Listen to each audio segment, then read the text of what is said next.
شروع اللہ کے نام سے جو بڑا مہربان نہایت رحم والا ہے۔ حضرت انس بن مالک رضی اللہ تعالیٰ عنہ روایت کرتے ہیں کہ رسول اللہ صلی اللہ علیہ وآلہ وسلم نے ارشاد فرمایا، جو شخص اچھی طرح وضو کرتا ہے پھر اجر و ثواب کی امید رکھتے ہوئے اپنے مسلمان بھائی کی عیادت کرتا ہے، اس کو دوزخ سے 70 خریف دور کر دیا جاتا ہے۔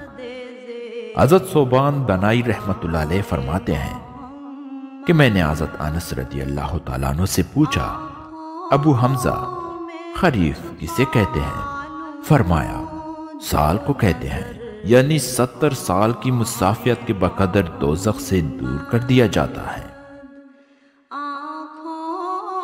حضرت انس بن مالک رضی اللہ تعالیٰ عنہ فرماتے ہیں کہ میں نے رسول اللہ صلی اللہ علیہ وآلہ وسلم کو یہ ارشاد فرماتے ہوئے سنا، جو شخص بیمار کی عیادت کرتا ہے وہ رحمت میں غوطہ لگاتا ہے، اور جب وہ بیمار کے پاس بیٹھ جاتا ہے تو رحمت اس کو ڈانپ لیتی ہے۔ حضرت انس رضی اللہ تعالیٰ عنہ فرماتے ہیں، میں نے عرض کیا، یا رسول اللہ صلی اللہ علیہ وآلہ وسلم، یہ فضیلت تو اس تندرست شخص کے لیے آپ نے ارشاد فرمائی ہے جو بیمار کی عیادت کرتا ہے، خود بیمار کو کیا ملتا ہے؟